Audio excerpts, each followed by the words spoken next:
从以前开始一直觉得 Faker 是所有的职业选手里面最大的一些门一样，就是我们一定要超他，但是没有一个人能超他的人。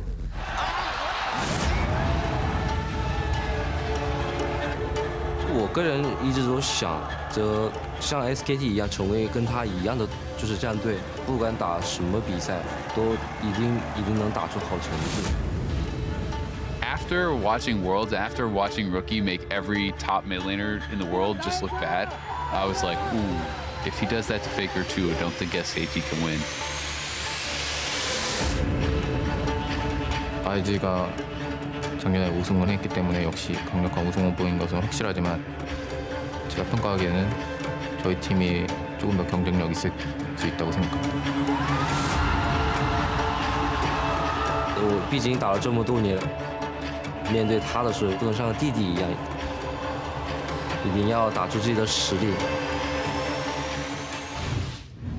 Welcome back to day 2 of the MSI group stage, where legends are clashing in Game 6. Invictus Gaming versus SKT. Since his debut back in 2013, Faker was regarded as the best player in the world until last year, where Rookie and IG took control over the mid lane and the world title. Now today, those two superstars face off in a much anticipated matchup. And the reality is there are just certain benchmarks in League of Legends. You must win at MSI, you must win Worlds, and you must beat Faker. And Rookie gets the opportunity to grab the triple crown here if he can go through Faker to pick up his MSI title. They match up against each other so few, but it seems like stylistically, it's like the sword versus the shield. When it was KT versus SKT, it was Kakao and Rookie going up against Bengi and of course Faker. So the matchup is the type that you want to see versus like the best in the world and how everyone views as the second best. That's actually, to be fair, even when I say that, there are still some people thinking that Faker's the best out there.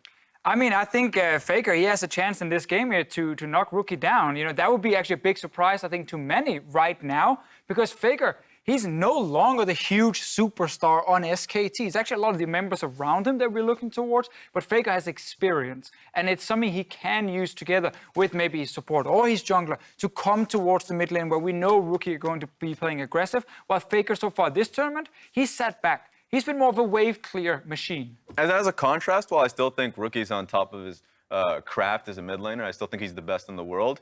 For him, it's almost similar to Faker, where this year, 2018 and 2019, when it was him taking a step back and realizing the Shy can put in work as well. Ning is as aggressive as he is. And the former Invictus Gaming was one where he had the hard carry, not the case anymore. But I'm so curious what the look is going to be from this guy on your screen right now. Rookie has been known to be a very emotional player. I know this means the world to Rookie. He has always wanted his chance. Fans have always wanted this timeline where you get to see Rookie and Faker really clash, these two titans. And I think that says it all right there. Rookie knows how important this is. So what look are you going to get? Are you going to get Rookie saying, this is fine, I can let someone like the Shy pick it up? Or are you going to get Rookie saying, no, this is my time to prove that I am the greatest mid laner? See, that's the Rookie I want to see in this game. Like, he is so good every single time we see him play. No matter who he's against in the mid lane, we can hype up that mid lane as much as we want. He plays Rookie, he's down 30 CS, his turret is going to die early. Like, it doesn't matter who it is so far. I want to see him do the exact same thing to Faker. Yeah, I want to see that. And I think a lot of it is going to be on the junglers to be able to amplify their work. Klid and Ning,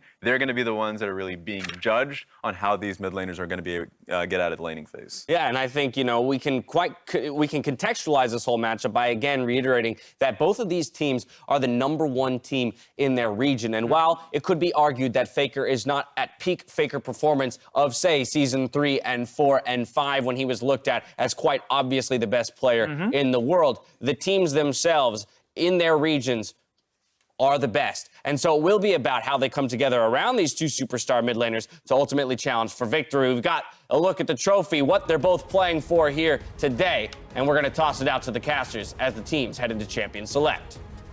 Thank you very much. It is time for Rookie versus Faker, Invictus Gaming versus SK Telecom T1. And SKT's return to form started with winning the LCK once again. They'd taken some time off from being the most dominant team in Korea. They've gotten that one back. But winning the LCK is no longer the proof that you're the best team in the world. Beating IG is the proof that you're the best team in the world. And the road starts here for SKT. And SKT have been slowly building to a match like this, to a game against the world champions. They had to watch on, and Faker in particular had to watch on the sidelines.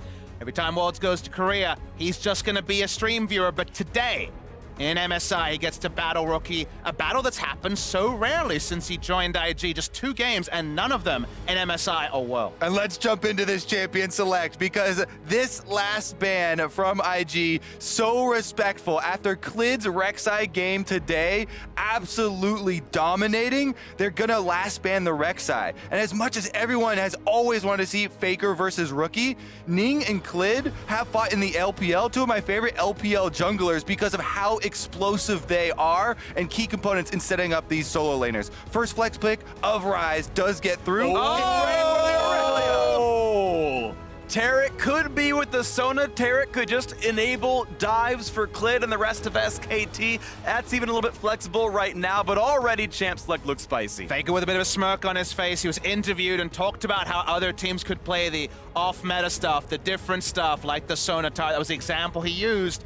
Taric has already claimed, will it be Jackie Loves Draven as an answer? Oh, I love this. Again, every time the Sona Taric comes up, we talk about the 2 schools of thought with trying to take over this lane. Do you have a non-interactive one and go for roaming? Don't let the Sona get her procs on you, or do you go for the kills? And Draven, I think you know which school of thought that champion lies in. It's Invictus Gaming. Of course they're going for the kills, Kobe. It's all they know. It's all they love. And it's Sona Taric versus, you would have to imagine, Draven and Nautilus. They have locked it in. If SKT does get out of the laning phase without dying and giving over adoration stacks, they've got all the support they need to let Faker and Duke and Khan pop off in these team fights. The Irelia gonna get the shields, gonna get the invulnerability. She can do a lot of work later on in these team fights, but as you mentioned, it's that bot lane, it's the spiciness. Nautilus and Draven gonna look for those kills on Sona. And we're gonna have to be on top of our game because, gentlemen, 2 games in a row, we had those non-interactive bot lanes. We told all the viewers, watch top side, it's Ezreal Tahm Kench. It's gonna be a farm phase. This is the sort of bot lane that is gonna draw attention on both sides. Draven just shouts, look at me, and you better be here if you're the jungler, because there's so much possibility of snowballing off this bottom side. If Draven Nautilus does not get early kills, does not cash in on the Draven passive, then once again, the inevitable Sona Taric team fight comes to fruition in the mid game. That's the word I would use, the inevitability of where Khan and you would imagine Khan on this area, but Irelia, Taric, and Sona go is very much team fight and specifically Baron control. The vision comes down, you got more vision, more team fight synergy. We'll see how the second round can go as SKT probably looking to the jungle. Oh, gotta wait to see. Of course, we want to keep the other champion flexible, but Sylas is, of course, still up throughout the first 6 picks and 10 bans. So Irelia and Sylas gonna be the pickups there again. Well supported to run around in these teamfights with all the shields and vulnerability. This comp will work well in the 5-on-5s. We will wait to see their jungler as IG will grab Ning's champion first, but also now knowing where those solo laners are, we get to look at the Shy on something aggressive to win those lane matchups. However, Renekton maybe instead of Kennen. All right, Kennen with the on hit definitely has a huge potential to take over on the top side. We've seen the emergence of the Gunblade build as well, so you can still have the big AP effect later on in the game. But again, we're saving the jungler picks until last pick. This is why I was so hyped for this matchup here. The choices that go into how you're going to play out this game now that there is a Sona Taric versus Draven bottom lane. Ning's going to bring back the Camille after she has been all but eliminated from the jungle by the nerfs to not being able to stun jungle camps. She's been nerfed for farming, but she's still damn good at killing. So bot side Camille control is implied. The Lee Sin, the comfort for Clid is still up. This is absolutely insane, the draft that we're getting in this game. We're going to gonna have Ning on his Camille. Will he use his skin? He's gonna be such a big difference maker. Can he snowball the Draven, get those adoration stacks going, or will Clid once again dominate? And level 1 here is so important. SKT's level 1 plan, make Camille's jungle path predictable. If it is unknown, yes, we do predict bot side, but level 2 Camille's gonna be finding a lane that she likes to look of. Now, these are the matchups you're going to see on screen. I don't expect any more movements here from these sides. Going to be such an exciting battle. Invictus Gaming, the best team in the world. SK Telecom Team 1, the best team of all time. I think that is undisputable right now. SKT, top 2 team coming into the tournament. They did fall to G2, but you can turn Zeds right now with a win right here. Rookie always said, I have to take down Faker to prove that I am the best. A tournament's not the same without Faker and SKT being here. Well, this MSI, Faker and SKT are in your way, IG, and so far they have not dropped a single game. SKT, the next team in front of them here, the one team that stops them from being 4-0 to continue that proof that IG are the best in the world. Tournament of Champions, and now we're gonna have the clash that everyone was waiting for. Group stages, a single best of 1, SKT versus IG.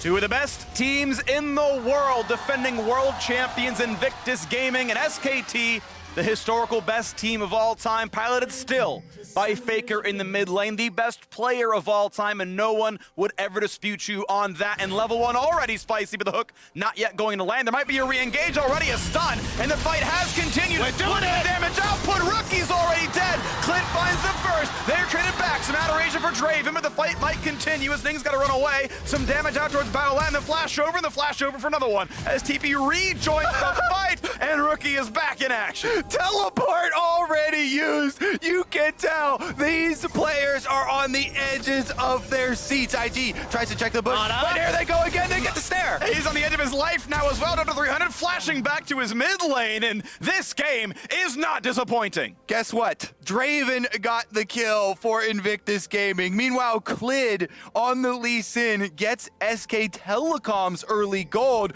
I honestly think that both teams are kind of happy with where that money went. And the reason why IG keep this up, we'll get to that though, we'll focus on the start. The blind hook misses, and then the double dazzle heralds the first blood. It goes the way of SKT, but Sona in the meanwhile is just so brittle at level 1. Yeah, flash used as well, so Teddy will not have either summoner, nor will Nautilus on the bottom side. Then both Faker and Balon switching spots there. So the reason why IG keeps on the invade is they want to take over the bot side of the map. There's vertical jungling where Sona and Taric don't have their jungler bot side, with summoners down. That means that Draven can do things like this. No items purchased for either Lee Sin or Draven, but Baolan playing aggressively in the bottom side does go in for that hook. They're really trying to take advantage of this matchup. Oh, stun's down for Faker to land the stun though for Ning is plenty of damage in a Rune Prison, and Ning claps back the mid lane. And that's the extended benefit. They invade the blue side jungle. They know that SKT has no idea when Ning kicks it off, and Ning kicks it off with another gank. And that is the exact reason he's got the skin he's using now. Ning, the level 2 red buff into gank, targeting Faker. Greatest player of all time, down. We got a moment to breathe, but not much more than that, as there's already a fight in the jungle. Clid drops a bit low as well, takes plenty of damage to the hands of Ning. Can't go get the kill, but puts down a 200 HP and forces an early recall out of Lee Sin. Now stuck inside no man's land. I don't know if this dive is going to be easy. Aftershock should be available. Baolan can pull aggro, and he's going to look in for Teddy. Plenty damage there. Draven free hitting. Here comes Clid, though. Looks to answer one back. The health bar's low. Clid does indeed knock down Ning, but Draven finds yet another. It's 2 kills to 1. Invictus winning yet another fight, and Matza a bit alone, but the health bar is so low, it's just an auto attack, and then out goes IG. Yeah, Jackie Love and Baolan, I think they're a little bit too low to finish off a continued dive there, but the objective is completed. They take him down, and now mid lane Faker again! Faker, a Q would kill him! Oh, he's gonna get able to walk away from this one. The turret was gonna push back Rookie, but this game is still fighting constantly. 1,100 gold puts IG ahead. And this is why it's so bold to pick Sona Taric, a lane that can't brawl early against IG, the early game powerhouse. We watched the replay here. They hit the stun, but Clid does stick around. Yeah, he's gonna try and come down, does get the extra kill there. JackeyLove flashes for the second kill there on Draven, cashes in a tiny bit more. I don't think he's been catching that many axes in the meantime, but the bigger reward, double buffs down there in the bottom side against no flash Sona, no flash Taric. And I want to draw the viewers' attention to an important piece of information that may have gone missed. There's never been a Sona Taric game played professionally with a Korean team in it. There was no games in the promotion tournament, no games in the final, and the word was that even in scrims, Korean teams weren't playing Sona Taric, so the first look we see is SKT locking it in against IG. Definitely giving themselves a handicap in the early game, and IG already super bloodthirsty. BF sword at 4 minutes makes for good laning phases right now. And keep in mind, in a matchup like this with Sona Taric, you track the 80 carry on the one side, JackeyLove, for support on the other. And another stun now on towards Faker. The friends have arrived. He does not have a good way out, and Camp Faker, population 3. As another kill comes through, a 30 CS Aurelia is dead. Yeah, I mean, you understand why the Sona Taric would want to leave that lane, but Baolan also says, you know what? I can roam as well. He didn't even have that much impact here. It's Ning again on his signature Camille. Goes in, camping mid, gets the stun onto Faker. JackeyLove has pushed up the bottom lane in the meantime, and Ning is at it They're again. finding yet another entrance. Got more kills and assists than minutes in the game, and now number 6, and they give it over to JackeyLove on a killing spree 5 minutes in. They are slaughtering through the jungle matchup. There's nowhere safe for Sona Taric to go there in proxy between minion waves as they try to get there.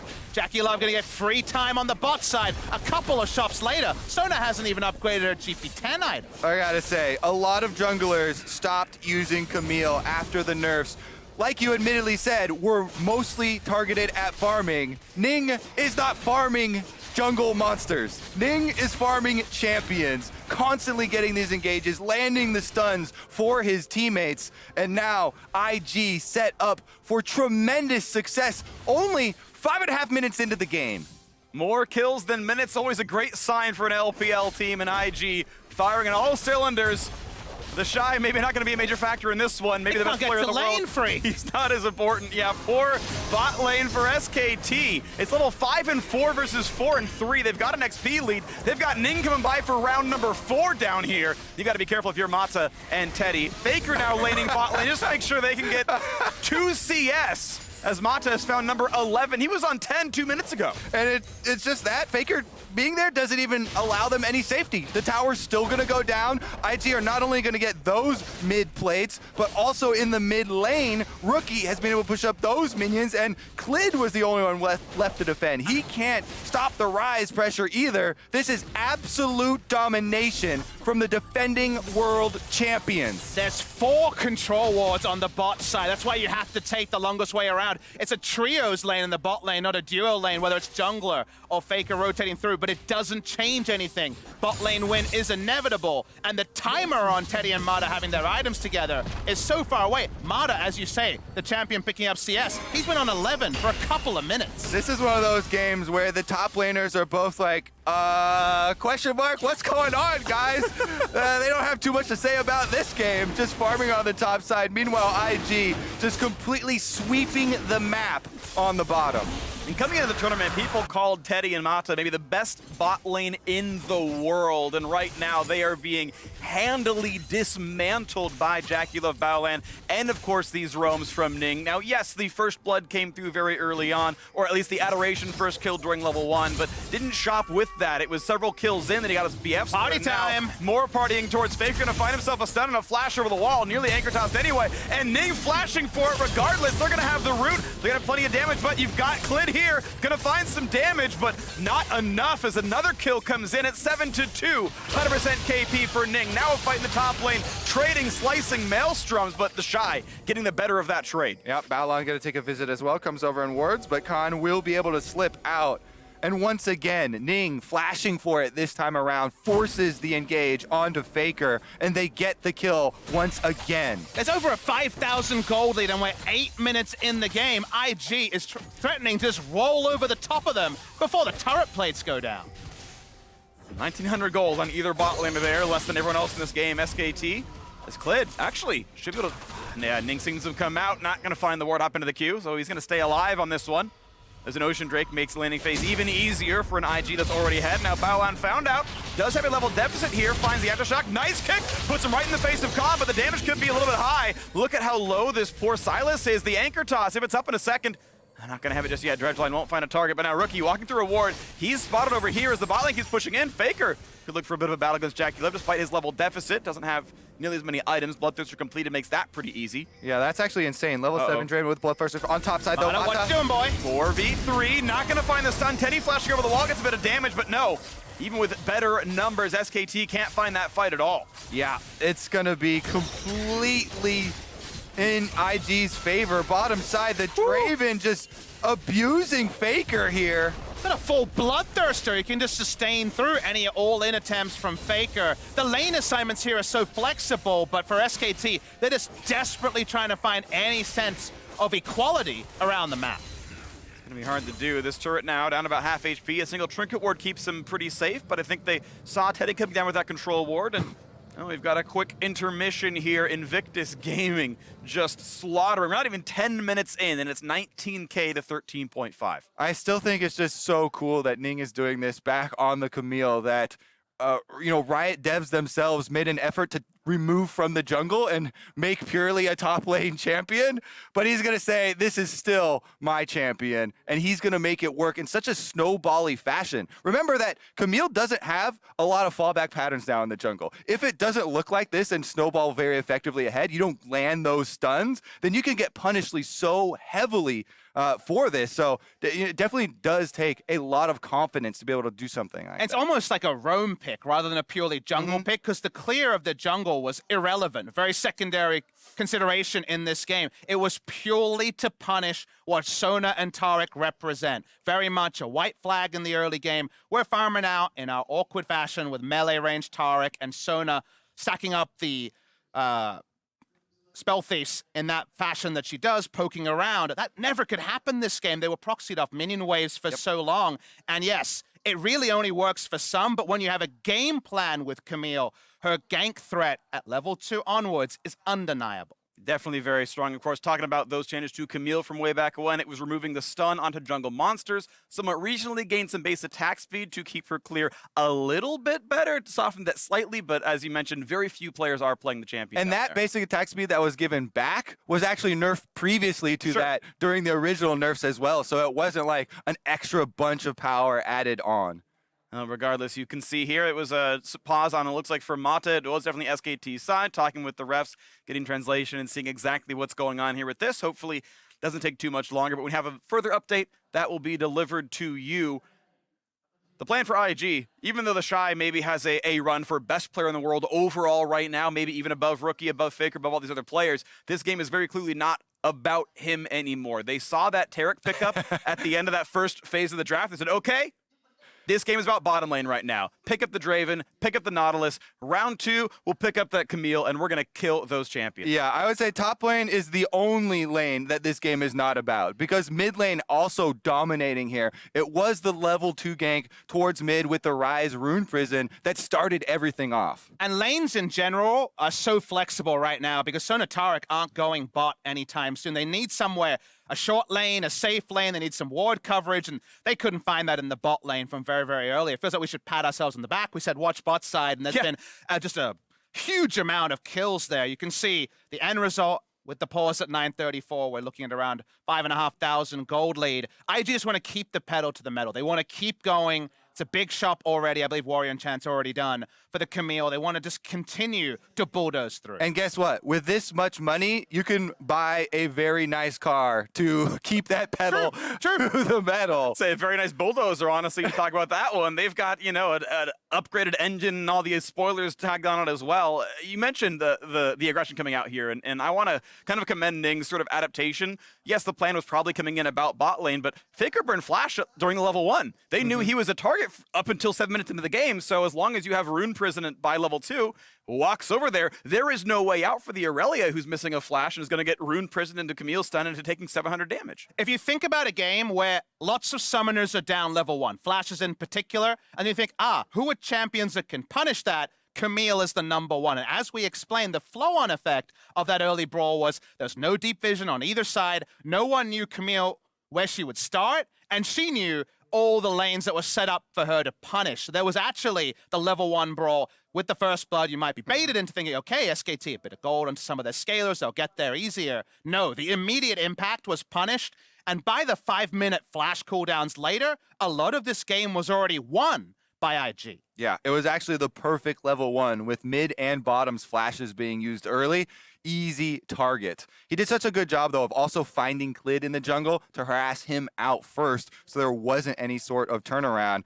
And that has brought us to this 9.5-minute mark, where now we're sitting in a situation where Invictus Gaming, undefeated currently, and the huge lead over SKT means that, as people predicted, this is 100% the team to beat at the tournament. The defending world champions absolutely dominating. I mean, we have the benefit of a pause screen that actually has the items at the moment on. And so at 9 34, as we noted already in the trades, Draven has a Bloodthirster and boots. For comparison, Khan, who's been happily farming, has a Ruby Crystal, boots, and a Dark Seal. Compared to a Finnish Bloodthirster on the enemy AD carry, he's the only person above 100 CS as well, is the Draven. Like right now, this game state, you want to just take a picture of it and remember it, because there'll probably never be a game quite like SKT versus IG in this best of 1. It's going to be unlikely to find something this good this early on. Either way, while League officials are investigating the issue on stage, we're going to check in with the analyst as we take a look at a replay of this kill in the bottom lane. You can see plenty of damage in, and even if you didn't have any summoners up, of course, those were also burned. Thank you very much, Freak. I believe that's a replay we'll be looking at a little bit later. I'm Quickshot, joined here by Raz and Azael. We were getting ourselves ready for MSI cooldown before the technical pause came in, and while the officials are taking a look at the PC, we can chat about the first 10 minutes of gameplay. Invictus Gaming, 5,500 gold up. They're just styling on SKT and Azael, like... You know, this is just IG making a statement. Yeah, I mean, they said you're never going to see another game like this. My old FlexU team ran into TSM one time. It looked a little bit like that, you know? We got slumped pretty hard too, but I think it's just insane how dominant IG are looking.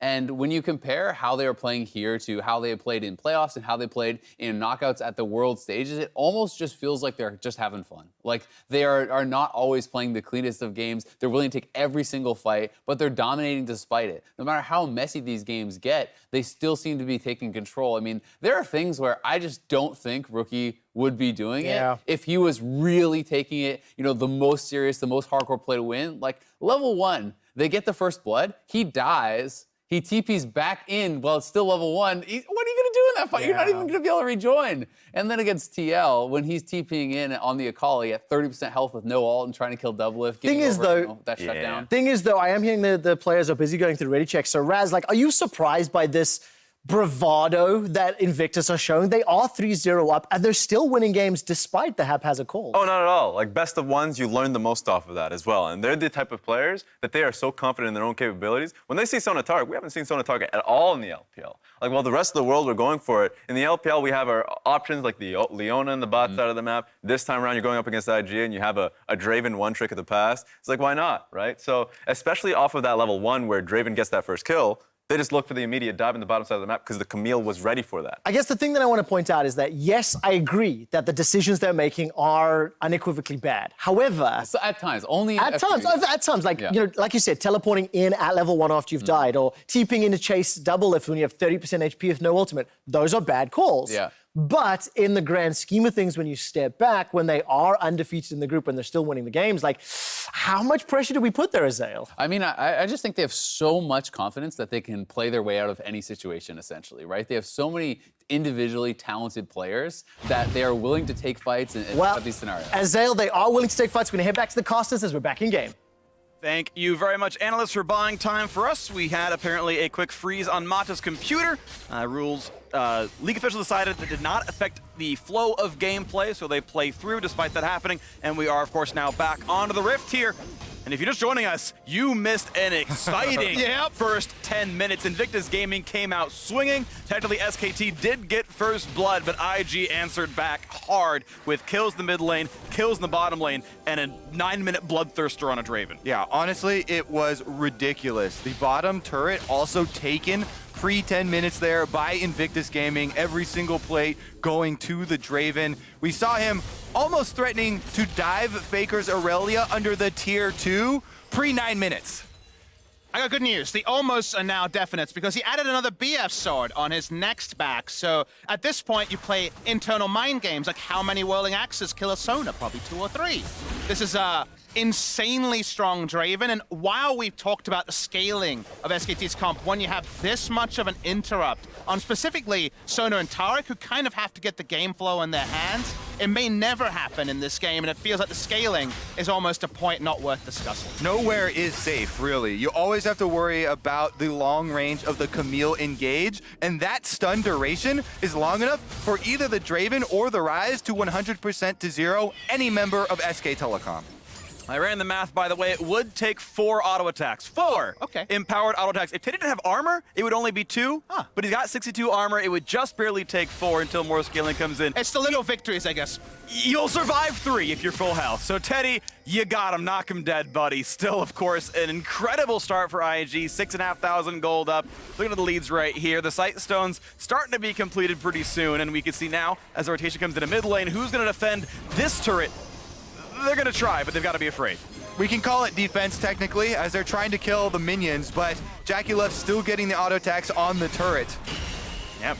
Presses W, Bloodrush gets away from the stun, and the autos keep coming in. 227 attack damage on him. Just chunks these things down. When we moused over the gold totals, there's a 4,800 gold lead just on the duo lane of the two teams. I want to actually track this speed run, because this could be the fastest game of an international tournament, and it's between SK Telecom and Invictus Gaming. It's actually insane. There's an Infernal Drake that is coming to speed this game along even more. Currently, they're running straight down mid with the Rift Herald, though, and they're not stopping. Looking at an inhibitor at 22 minutes. I have seen an SKT versus China game with inhibitors dying this early. It was SKT's first World Championship. Now look at round 2. Rookie flashing away. Taric ulti is on there, invulnerable, but is there any damage to be had? The Shy builds in space in the backline, and a single kill does come through, but it's answered by Draven. Looks for number 2, gets it onto him as well. It's a 2-for-2 fight overall. SKT get a couple of bits of gold here, but they're champions with only assists. They're not shut down. It's going to be a dead inhibitor at 13 minutes in with a 5-kill Draven just rolling in adoration and rolling in money. Yeah, nice to see SK Telecom with some fight left in them, but there's just too much gold on the side of Invictus Gaming for them to win that fight. In the end, the inhibitor does go down 13 minutes into this game, and they can retreat to that Infernal Drake. SKT tries to make it about 5v5, but IG No protects the VIP. If JackeyLove is free autoing and unimpeded, impossible to see them losing anything resembling a fight. They can even follow their control ward line down to the Infernal Drake spawn. Well, SKT at least get to far mid lane. It's going to be hard to keep sieging through there, but IG can, of course, keep the pressure on. We can watch that fight. This TP flank results in a 2-for-2.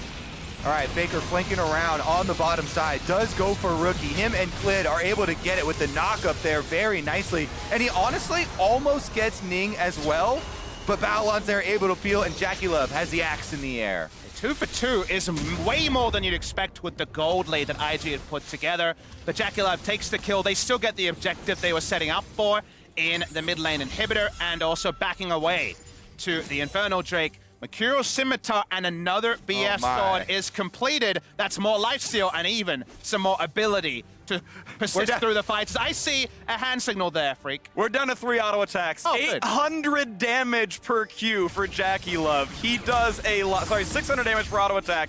It is a lot of damage here. And Teddy, that's 3 autos and he's dead. So you've got to really respect this. Even Faker won't last too long either.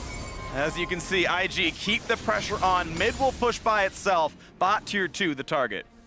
It's not like there are only squishies as well on Invictus Gaming. They've got plenty of crowd control that they can use to protect JackeyLove. So this makes SK Telecom's job so difficult, and why they had to get that really good flank from Faker in order to even get some kills in that mid lane fight. And scenarios like this are actually more tricky than you might realize at home, because at 14 minutes, who can deal with super minions pushing into the base? That's something that you don't normally have to think about. So they're holding on to those minions pushing in mid, and they're trying to take a second inhibitor already. Look at the kick flash, puts them back over. They get the stun. They get a lot of damage. It's a single kill on the one side. Traded back now as Rookie dies yet again. But the rest of the squad could keep pushing. A good stun for Faker, though. Gets back out, buys some time. Will they find more in the re-engage? They've still got the cannon coming around the map. There's 4v3. They will push forward. And JackeyLove just lifesteal takes the entirety of SKT. Finds himself the second kill. Gets number 3 as well. And now look, 1, 2, and you know number 3 is gonna kill him, but he's chasing for a little bit more. There it is, the triple kill and as many auto attacks. 13-5 on 2 Nexus turret. And we're pre-16 minutes into this game. Invictus Gaming are going to finish it. Not since Bangkok Titans got crushed 4 years ago. Invictus Gaming smashed the world record. They smash SKT, and IG are 4-0. 15 minutes and 57 seconds was the last time that I saw before the Nexus exploded. Absolutely insane. What an emphatic victory for IG. We talked about the storylines of Rookie versus Faker and Clid trying to profit after a great earlier game. But so quickly from the level 1 was JackeyLove the star of this game, stacking on BS sword after BS sword. Sona Taric first appearance for Korea. Definitely not a successful one. Well, if you wanted to get home early, IG did you a service there. What a game. Yep. I see 16:01 on the screen when the game freezes, when the Nexus falls. Maybe that's the official time. Regardless, that's a record you might never, ever see broken again. The old record was 5 minutes longer, and that was, I think it was SKT on the dealing side of that one, receiving end here. Yeah, I mean, unsuccessful, definitely an understatement for the first Sona Taric of Korea. That was the most emphatic win that we have seen. However, that still leaves me curious of what a normal game or a best of 5 would look like between these two teams. And you know, for an SKT fan, for a Korean fan, that's all you're left with. But the resounding question marks of being rolled over that easily, yes, you can try to hold on to that, but it feels like it might go through your hands very quickly. And Invictus Gaming, though, 4-0, and it is still a double round robin. 6 games to play for the number 1 team right now. SKT at 2-2. A bit shaky, but they did play the top 2 teams so far, and there's more room to come back up. That rematch going to be exciting in a couple of days' time as well. But for more on today's action, let's head over to Quick Shot and the analysts and MSI Cooldown. Thank you very much, and welcome to MSI Cooldown after day 2 of Group Time. Quick Shot joined by Raz and Azael. 16 minutes and 1 second, the quickest international game in our history as far as we've been tracking the stats. I mean, it's phenomenal, it's shocking, it's surprising. What else is it, Azael? I mean, it would be insane if this was against Fengbu Buffalo. They just did that to SKT. Yeah. That was Faker.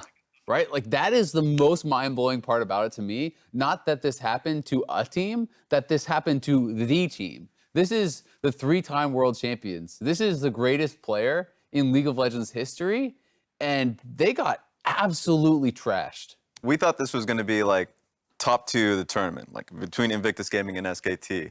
And I was really hyped just seeing Sona Taric locked in, because like SKT trying that out against the best of Invictus Gaming. Invictus Gaming have never went up against a Sona Taric composition. This hasn't happened in the LPL.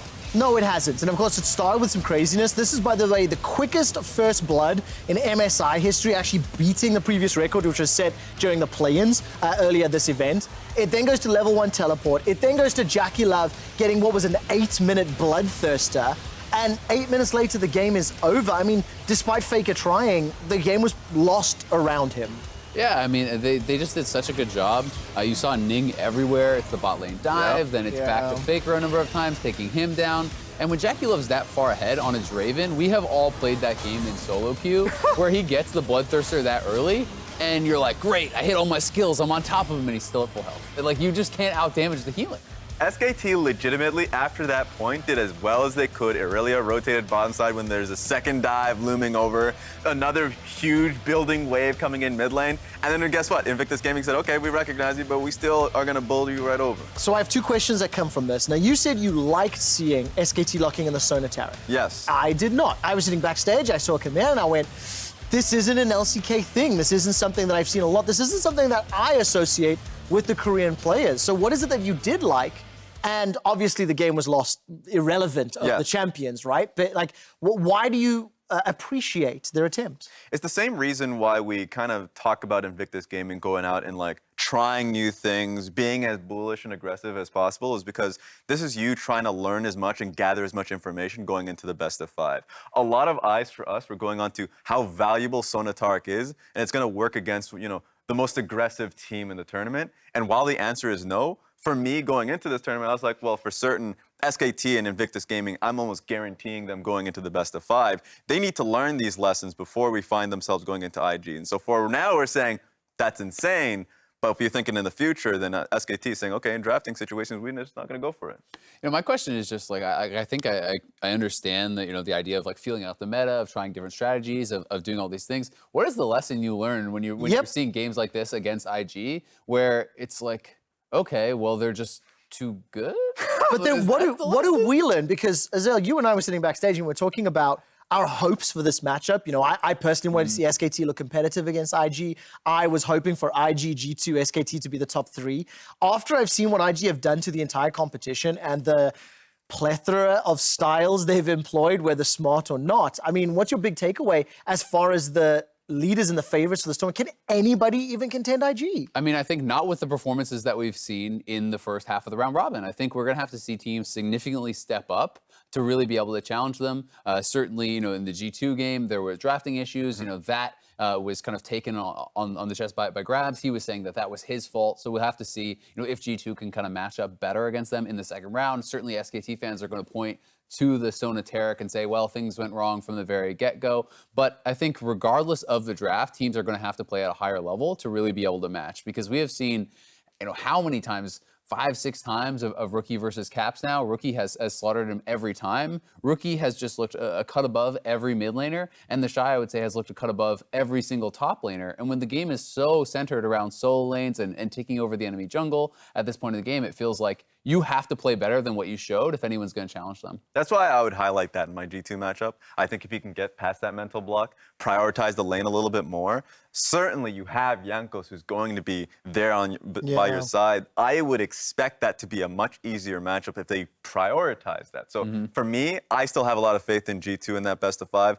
I still think SKT can also handle them as well. So I think the tournament is still wide open when we get to that best of 5. I mean, interesting when you think 2 of the biggest competitions to IG both went for bold decisions in draft that did not pay off. I want to go into that in a moment, because after today's results, Invictus Gaming, they're still undefeated in first place and on track to defend the LPL's titles of MSI and Worlds from 2018. Just behind them, G2 Esports, they went 2-0 to end the day. They're in second place and ahead of Team Liquid and SKT, who will be facing off tomorrow. Before we talk about tomorrow's schedule, let's stick with some of the results from today. Obviously, 6 hours ago, G2 versus TL for the first 20 minutes. I was nervous, I was anxious. Impact was playing that Aatrox, and there was trades, blows for blows, back and forth.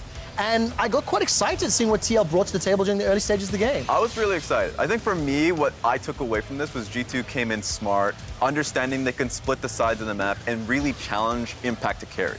And then you're right, I was also surprised that, you know, Impact came in strong. Teleport to the bottom side of the map to really get himself and secure secure that lead. But then, you know, side lanes started opening up. I really enjoyed how G2 always matched the Sylas there with the Akali, and so you got to see that play earlier. But Raz, if you step back from the like minutiae of the game, Yes. what's your takeaway from Team Liquid, who was the underdog going into that matchup? And G2 maybe, because I thought they would have had a more convincing win, but you know, it was very competitive for a long time. Or maybe Azale's jumping in. Go for it. I mean, I'd still say it was very convincing. I think on the side of G2, yes, there were some bright spots certainly for TL. I think the way that, you know, Doublelift and CoreJJ were able to play in some of the mid-game fights worked quite good. I think impacts both to the Shy and Wunder better today than people expected. Those certainly were positives.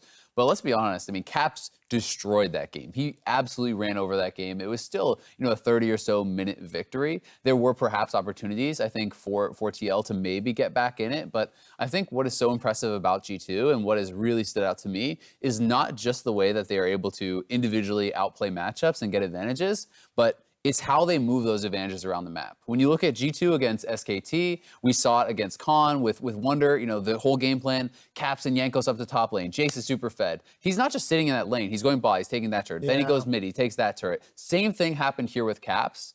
Yes, Impact is strong. Well, guess what? Sylas is even stronger, and now he's in your lane. Now you're forced to ult. Now you're stuck under your turret. And they just move their advantages around the map so well, and that is what's most impressive about G2 for me. In that specific instance, when Impact has 2 kills, then I look towards Xmithie and say, you know, protect Impact and push him forward so he has an open lane to work with. Then he can rotate towards these plays. You need Impact working with you. And what we actually saw was a 3-man dive topside with, you know, Xmithie working towards the bottom side of the map. If you have your top lane as your highest priority, you should be flexible enough to then play around it. But it seemed like Team Liquid, they're not used to playing through Impact when he's strong, and you got to see that. Yeah, definitely the case. And I mean, I think when you look at some of the stats that Impact has put on the table, he was one of the big question marks coming into the tournament. And after 2 days of gameplay, my eyes are going to turn a little bit more towards Xmithie and some of the decision making. He's been caught out a lot, and it's put Team Liquid further behind than maybe it needed to. But these are problems that can be resolved, you know, day to day. Yeah, I definitely agree. I think he had a very poor showing today, especially I think the Hecarim game was pretty egregious, you know, giving over those early kills. You know, being spotted, he tries to gank mid lane, then he goes to Scuttle. They know exactly where he is. Mid is pushing for both, you know, mid is pushing for IG, bot is pushing for IG. Of course, you're going to get collapsed on and actually taken down. So that one was pretty bad. I will say that they did pick scaling jungle matchups in both games, and he was kind of on the weaker end of that. So maybe some of the adjustment will be, hey, I can't actually get away with this against these junglers. They are too good to be playing Sejuani and Olaf. They're too good to be playing Hecarim and Rek'Sai. And maybe TL will put more priority on getting a stronger early game jungler. That's why I have some faith in them going into the second phase of the tournament, where I still think that you know, looking in video review sessions, if I'm Xmithie, you could definitely find points that you can get better. In that Hecarim game, I like the Hecarim pick. Like, personally, I think you can do a lot more with it if you was able to just hard clear towards, like, Krugs and topside. Like, that is an opening for you. Or if the team decision on that one, because ultimately it's like, how do they want to perform in the tournament? Does Xmithie on carry junglers, or at least better matchups, then playing through Jensen, is that a better strategy? Personally, I think that would be the case. Like, Jensen is playing so well in this tournament, it's better to bring him up.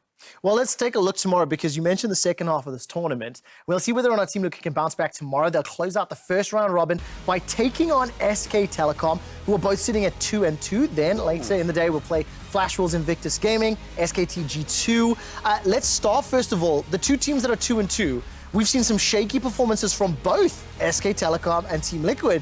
But if there were ever a time to surprise SKT, after a 16-minute defeat at the hands of IG, surely there's some advantages of Team Liquid to capitalize on. Yeah, I mean, I think it's completely fair to say TL has played better than SKT in this tournament. I think that TL has actually been more competitive in both their losses than SKT were. They were absolutely dominated by both G2 and IG. Yes, TL handily lost those, but they were more competitive games at least. It was not so one-sided.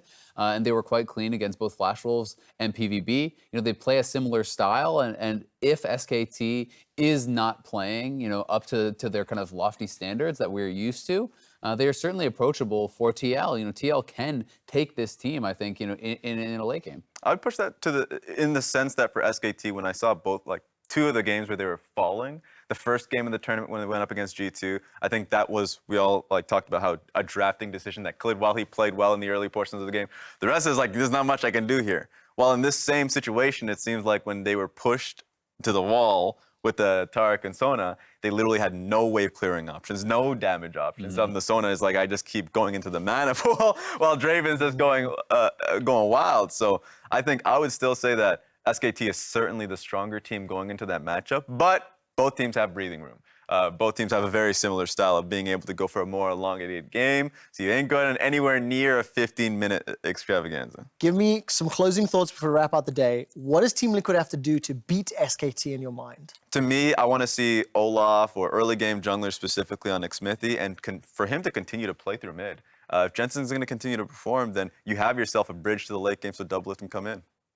Yeah, I mean, I think it's kind of more of the same sort of style that we've seen from TL. They are a similar style team. I want to see them having a defensive pick generally for impact. I think as long as he's drawing pressure and surviving in lane, he does best when he's spending his resources down to the bottom side and helping there. I think as long as Jensen is in a favorable matchup against Faker and you have some sort of strong early game jungler, so it can't just be, you know, your lanes getting run over when you can't compete in 2v2, that is certainly a way in for TL. And to your point, I mean, I think SKT is the better team, but I do think in this tournament, SKT has played worse. And it is only 4 games thus far, and we've seen Korean teams have weak group stages and then come over and run over a tournament. SKT, if I recall correctly, feels different this time. Finished 4th in the past at an MSI, then went on to win it. And I do agree it feels different because we're coming off of Worlds in which everyone's like, yeah, well, best of 5s are coming. They're still going to slam us. Yeah. And then they didn't even get to semis, right? so it feels like for the first time, it's more real and people give more credence to when the Korean teams are struggling and having issues. You're like, ooh, well, maybe they don't. And it's also, it just feels weird that the team that is absolutely dominating right now does it so frivolously and so carelessly. When you think Invictus Gaming, undefeated, gave 50 kills in a 33-minute game to Fongvu Buffalo, just took down SK Telecom, the 3-time world champions, in 16 minutes. And that's less than 24 hours apart. Yeah, you're going to be going up against a different beast when you go into best of 5s. Like when I watch Invictus Gaming, domestically in their best of 3s in the regular season, you're like, I have no faith in this. You're like EDG is better. TOP, you're willing to throw it all away just simply because when they go up against these like different teams, they're willing to take every fight. Willing to throw all like their brain away in a sense, but then they go into the best of 5s. But they still got the hands. They got the hands. The hands are still moving. But then you go into these best of 5s and they play so intelligently. Like their vision control spikes up. Baolan and Ning move so well together, so they still have the mechanics quite obviously, but it seems like they really are honed in and focused. Well, I can't wait to see who can contest Invictus, and I certainly hope somebody rises to the challenge. For myself, the casters, and the entire broadcast crew, thank you so much for watching. We'll see you tomorrow for more of MSI 2019.